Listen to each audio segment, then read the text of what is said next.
السلام علیکم۔ اور اللہ وہ دکھ بھی ختم کر دیتا ہے جو ہمیں لگتا ہے اب ہمیشہ ہمارا حصہ رہیں گے۔ آزمائش کے لیے چنے جانے والوں کی دعاؤں کو بھی اللہ نے قبولیت کے لیے چن رکھا ہے۔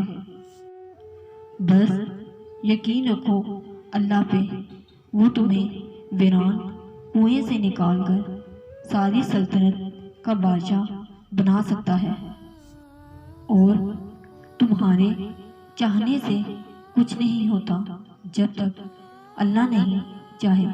القرآن۔ مجھ کو کیا معلوم بادشاہ کیسا ہوتا ہے، میرا خیال ہے میرے بابا جیسا ہوتا ہے۔ الزام و تہمت لگانے والے بہت ہیں، میں بھی مطمئن ہوں کہ خدا سب دیکھ رہا ہے۔ وہ جگہ چھوڑ دو جہاں تمہارے احساس اور تمہارے الفاظ کی قدر نہ کرو، چاہے وہ کسی کا گھر ہو یا کسی کا دل۔ رسول اکرم صلی اللہ علیہ وآلہ وسلم نے ارشاد فرمایا، جو مجھ پر درود پڑھنا بھول گیا وہ جنت کا راستہ بھول گیا۔ بے شک قرآن مجید دلوں کا سکون ہے اور ہماری ہر الجھن کا واحد حل ہے۔ رب کے دین سے اور ماں باپ سے دور رہ کر اگر انسان پریشان ہی رہتا ہے، ہمیں بس صبر کرنے کی دیر ہوتی ہے اور اللہ انصاف کرنا شروع کر دیتا ہے۔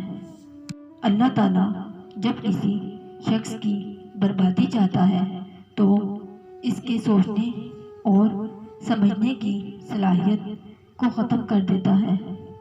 رسول صلی اللہ علیہ وآلہ وسلم نے ارشاد فرمایا، غصہ نہ کرو، تمہارے لیے جنت ہے۔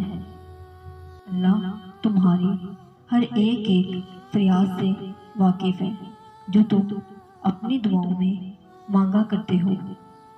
اگر تم بادشاہ بھی ہو تب بھی اپنے والد کی تعظیم کی خاطر کھڑے ہو جاؤ۔ میرا رب اندھیروں سے ہی اجالے بناتا ہے۔